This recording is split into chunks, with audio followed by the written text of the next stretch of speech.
Alright guys, welcome back to another video. It is Friday night, SmackDown just ended, and you know we got some stuff to go over. If you're new here, we do this every week. After Raw and SmackDown, we recap the entire show and catch everybody up to speed in case you missed it. So before the show even started, we had a video floating around social media of Charlotte Flair attacking Tiffany Stratton in the parking lot of the arena before the show. This was done in very similar fashion to the way that Kevin Owens was filmed beating up Cody Rhodes months ago, and it worked great for that feud, so I'm excited that they kind of brought that back. It really shows the boundaries that WWE is willing to go to tell the story nowadays. So the show officially kicked off with SmackDown GM Nick Aldis coming out to call out Randy Orton because clearly there was unfinished business from last week. So of course Orton comes out, there was an exchange of words, and Nick Aldis told Randy Orton that he needs his respect. And Randy Orton's response to that was that Nick Aldis already has Randy Orton's respect, but if he does not get an opponent at WrestleMania, that may no longer be true.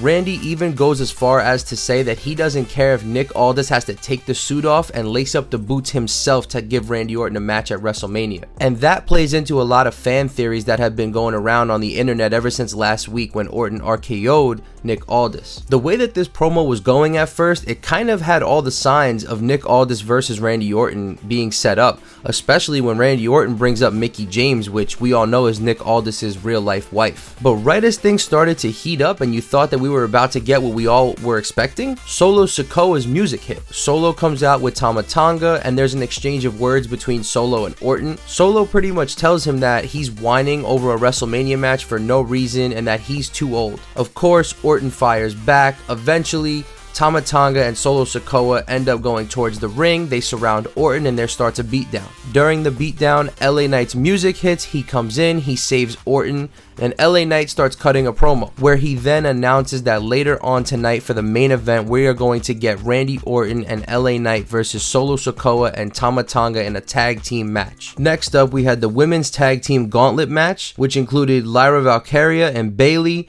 Shayna Baszler and Zoe Starks, Natalya and Maxine Dupree, Kaden Carter and Katana Chance, Michin and B-Fab, and Piper Niven and Alba Fire. The two teams to start this match off were Lyra Valkyria and Bayley and Shayna Baszler and Zoe Starks. The match started off a little bit rough, there was a lot of botches going on, but things started to smoothen themselves out as the match progressed. Lyra Valkyria and Bayley ended up starting the match and they also ended up finishing the match. They came down to the final two between Piper Niven and Alba Fire, but they ended up coming out with the win. Next up, we had the segment with Drew McIntyre and Damian Priest. Earlier in the night, we were told that this match was now upgraded to a Sin City street fight at WrestleMania. Damian Priest's music hit and he starts making his way down the ramp to the ring when Drew McIntyre attacks him from behind.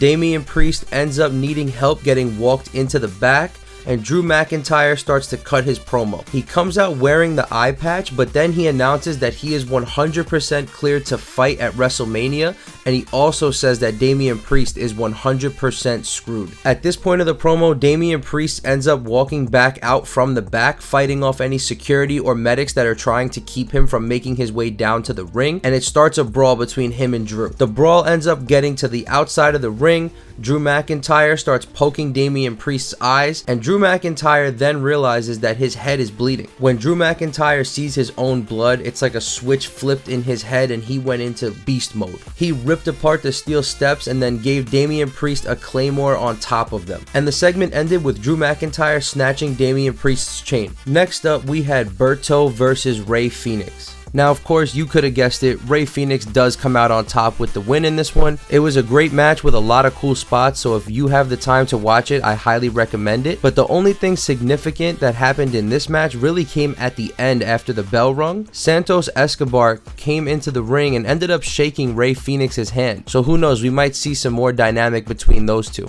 After that, we have a backstage segment with Roxanne Perez. She says that she came to SmackDown to speak to Nick Aldis personally because she doesn't have an answer about Stand and Deliver yet. During this segment, Tiffany Stratton shows up and interrupts her and they have an exchange of words. We then find out that we're going to get Tiffany Stratton versus Roxanne later on tonight. And then after that, we have Chelsea Green versus Zelina Vega in probably the most confusing match I've ever seen. I'm not sure if the finish to this match was supposed to actually be what it was or if that was a botch of some sort, but I'm gonna go with that it was a botch because I refuse to believe that that was really how it was booked. This match started and pretty quickly made its way to the outside of the ring. Chelsea Green was beating up Zelina Vega when she started complaining to the announce team because her secret Hervis was not there to help her, due to them being MIA after their tag team gauntlet match. And the ref was up to like number 7 by the time Chelsea started complaining to the announcers, and by the time she was done complaining, he counted her out at 10. Everybody looked confused. I really refuse to believe that this is the real way that it was supposed to happen, but that's what we got. After that, the next thing we see is every WWE championship from the first one ever